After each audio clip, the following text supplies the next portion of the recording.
Hello YouTube, it's Daft Steve 333 here again for another pickups video. Bit of a quick one this. Went to the local car boot this morning, found something, so I thought I'd post some details now, or put up a video now. Of course the odds are I won't have it all by this time tomorrow. Anyway, I'll begin. Few charity shop finds, few recycle centre finds, and so on, so I'll get straight into it. First thing is something I forgot to mention in my last video, which was a Dreamcast game that I managed to get from one of these Facebook groups. Sent super quick. It's Super Runabout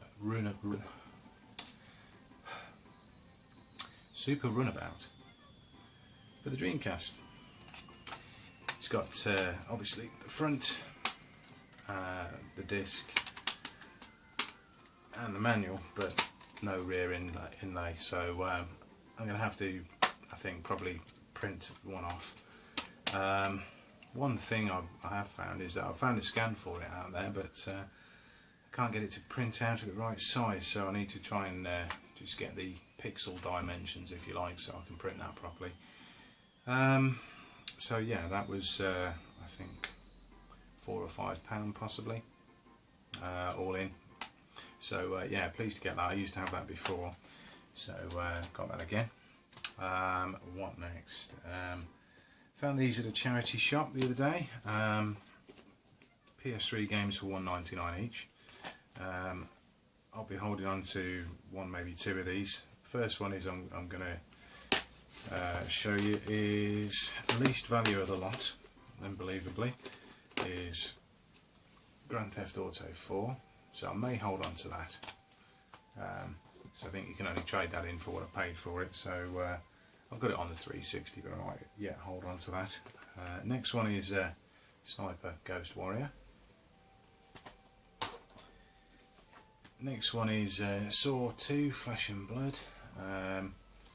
I haven't really watched the films, so not really got any interest in holding on to that, so that'll get traded, as will Sniper. And I think I'll probably hold on to this one as well, which is X-Men Destiny, which I've not played, so always up for a good superhero game, me. So that was not bad. Like I say, paid just under £8 for them. I'll be able to trade two of them in, and effectively makes the other two free. Next, went to the little game shop in the town where I work and found a couple of things. First one was a GameCube game for £1.99, which was World Tour, which I've seen about but never picked up, so that was pretty cool. And this, which I actually seem to recall Tooty Stu playing in the background on one of his videos. It looked pretty good. Never played it, so it's X2. So yeah, I'll be giving that a blast. What next? YouTube. No, YouTube. This is YouTube. Another eBay purchase. There's someone on there selling a lot of different games, a lot of different systems. Two that leapt out at me were for the Dreamcast, one of which had the wrong picture on, and I sort of messaged the lady selling and said, oh, you do realise you've put a picture of Virtua Tennis up for this, don't you? She says, oh yeah, it's definitely the game that you're asking about. So I bought these two from her, so another two to add to the Dreamcast collection. They arrived this morning, really quick. Sort of bought it late, or bought them late on Thursday night. It's now Saturday, and they arrived this morning, so very pleased. Left some nice positive feedback. The first one is Incoming, which I haven't played before, and another one I haven't played before is this one, Pen. That's the one that had the picture for the Virtua Tennis on, and they're both, you know, complete manuals, discs in pretty good nick. So yeah, very pleased with that. I think they cost me just over £8, including postage. So again, very pleased with that. On to this morning. Went up the local, really local rubbish Saturday car boot. Didn't really find anything much initially. I did see this, which was £1, which I couldn't resist, even though they gave it away on PlayStation Plus not long after it came out. It's a promo copy of F1 Race Stars. So if I see these promo copies, you know, reasonably cheap, then I'll pick them up, because they are a little curiosity. So yeah, there you go, and it's a hard copy of the game as well. Obviously, as I say, I've got it digitally, but yeah, I've got a hard copy of it now, so that's cool. The other thing that I saw, I did sort of walk past once or twice, and was going to leave without even asking about, and I was just sort of meandering about the place, ready to come home, and I overheard someone inquiring about something else on the store. Wasn't a lot of gaming wise on there, but she said, "Oh, 20p, I just want to get rid of it." I thought, oh, well, this could be worth looking into. Basically, I saw a Wii, and I'd sort of walked past it, and like I said, I'd not even inquired as to how much they wanted for it, because my experience of Wiis at car boots is usually people will be asking far too much for them. Sort of, you know, you wouldn't even, well, you'd be able to buy them cheaper in a shop second hand. But anyway, I went and inquired, and she says 15 quid.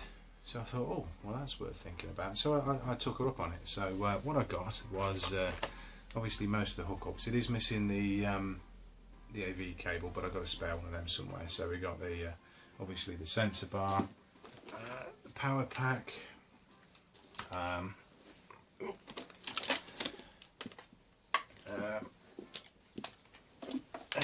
nunchuck, a Wii remote, a USB cable, the Wii itself, which I've just given a quick clean, because it did look in really good nick as well, so I thought, well, that's worth looking at. You know, it's still got the flaps for the GameCube controllers and the memory cards, so like I say, decent nick.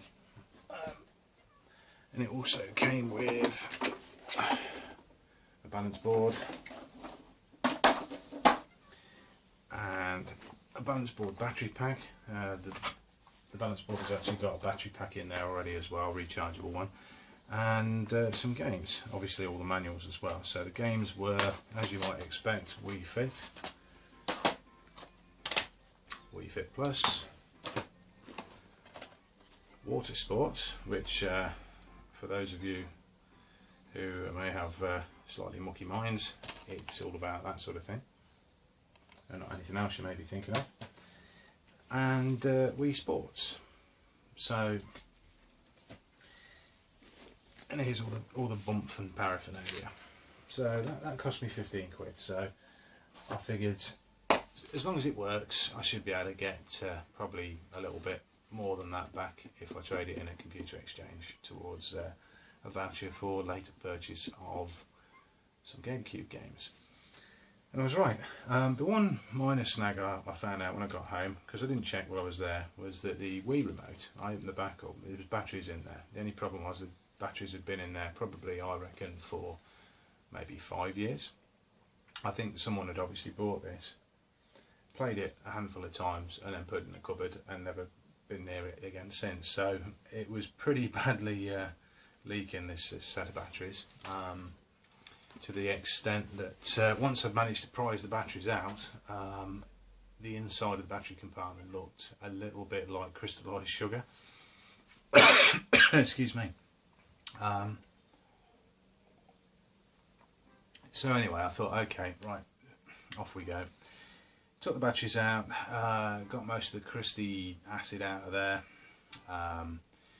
got some lemon juice on it, on sort of cotton buds, to neutralise the acid, and then sort of cleaned it up with some isopropyl, and obviously I had to take the controller apart, give it a good old clean, put it all back together, and it works fine. So pleased. I'm currently considering whether or not to trade all of that in, or maybe keep a couple of selected bits, because I must admit I am tempted by keeping the Wii and just trading the rest of it in, or maybe keeping the Wii and the Wii remote and trading the rest of it in. In fact, I do have a spare Wii anyway, but I don't think it's in actually quite as good nick as this one, so I might swap the two over and trade the other one in. Anyway, that's to be decided. So that pretty much concludes everything, apart from I did make a bit of a road trip in the week. And it's not something I'd normally do, especially not for one game, but I'd actually seen it on Preloved, I think it was, while I was away on holiday, and sort of inquired about it, and the guy says, oh, well, I can hold on to it till the weekend, which was when I got back. And I sort of emailed him back and says, look, I'm going to have to give it another couple of days until I'm a bit more flush. Obviously, you know, feel free to sell it to anyone else that might have approached you on it. So he says, no, I've had people sort of try and haggle with the price on it, and not interested in that. So if you want me to hold on to it for a few more days, I can do so. So I thought, well, it seems he's been good enough to do that for us. It was a bit of a stretch. It was a couple of hours round trip, basically. But it's something that I'd never played. It's a game that's highly rated, and it's one, like I say, I'd never actually played this particular one. Always fancied it, but obviously price of the game as it is, you know, I thought, well, I'm never going to get that unless I find it cheap somewhere. So the game itself is Super Castlevania 4 for the Super Nintendo. Now I've cleaned the cartridge up a little bit. Obviously the front isn't in bad nick. There's a bit of a peelage up there, as Cojones Deloro would say. A little bit of a nick on the label, but otherwise not too bad. The back of it is pretty scabby, but I'll probably swap that out with a spare cartridge and spruce it up a little. But yeah, I've had a play on it already. This cost me 25, incidentally, which, having looked on eBay, I think there have been a few people that have been able to get a loose cart for that much, and you know, fair play to them, but there's a lot of more people that have actually had to pay more than that. So as I say, because the guy had been good enough to hold on to it for the best part of a week, I thought it's only fair. And it was a nice chap. Got there, picked it up, brought it home, plugged it in. Initially didn't work. I was like, oh shit, what's going on here? Don't say I've been had. But the guy seemed pretty genuine. Give it a quick clean the contacts, which were pretty grubby, and plugged it in and played it, and then sort of tested it for about an hour and a half. So yeah, good game, really enjoyable. Pleased to have it. So yeah, that is pretty much the sort of highlights of the pickups this particular video. So I hope you enjoyed it. I'm afraid there's no arcade tour at the end of this video. So yeah, all that remains for me to say is obviously thanks to the couple of guys that have subscribed since my last video. Hope you enjoyed this video as well. And this is Darth Steve 333 signing off. Bye.